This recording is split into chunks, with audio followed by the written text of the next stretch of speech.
బాలయ్య జోరు చూస్తుంటే కుర్ర హీరోలకి కూడా దడపుడుతుంది. ఎందుకంటే వీలైనంత తక్కువ సమయంలో ఎక్కువ సినిమాలు చేయాలని నిర్ణయించుకున్నారీయన. అందుకే 2025 సంక్రాంతికి డాకు మహారాజుగా వచ్చిన బాలయ్య డిసెంబర్లో అఖండ 2తో వచ్చారు.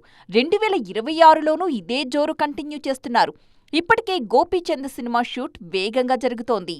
గోపీచంద్ మలినేని సినిమా షూటింగ్ ప్రస్తుతం ముంబైలో జరుగుతోంది. ఇందులో మాఫియా డాన్ గా నటిస్తున్నారు బాలయ్య. తాజాగా ఈ చిత్ర టీజర్ పై అప్డేట్ ఇచ్చింది చిత్ర బృందం. జూన్ 10న బాలయ్య పుట్టినరోజు సందర్భంగా ఎక్స్ప్లోజివ్ కాంటెంట్ ఇస్తామని చెప్పారు మేకర్స్. చాలా ఏళ్ల తరువాత మాఫియా నేపథ్యంలో బాలయ్య నటిస్తున్న సినిమా ఇది.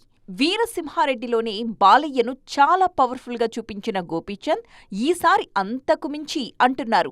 మరోవైపు ఈ సినిమా చేస్తూనే కొరటాల శివ సినిమాకు కూడా ఓకే చెప్పారు ఎన్బీకే. ఈ సినిమా అప్డేట్ కూడా జూన్ 10నే రానుంది. సందేశంతో కూడిన కమర్షియల్ సబ్జెక్ట్ ని బాలయ్య కోసం సిద్ధం చేశారు కొరటాల.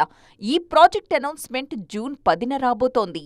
ఆగస్టు 2026 నాటికి గోపీచంద్ చిత్ర షూట్ పూర్తయ్యేలా చూసుకుంటున్నారు బాలయ్య. సెప్టెంబర్ నుంచి 2027 ఫిబ్రవరి వరకు కొరటాల మూవీ పూర్తి చేసి తక్కువ గ్యాప్లోనే 2 సినిమాలు తీసుకురావాలి అనేది బాలయ్య ప్లాన్.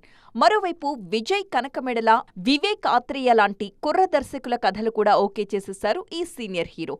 ఎలా చూసుకున్నా రాబోయే 2 ఏళ్లలో బాలయ్య నుంచి 4 సినిమాలు రాబోతున్నాయి.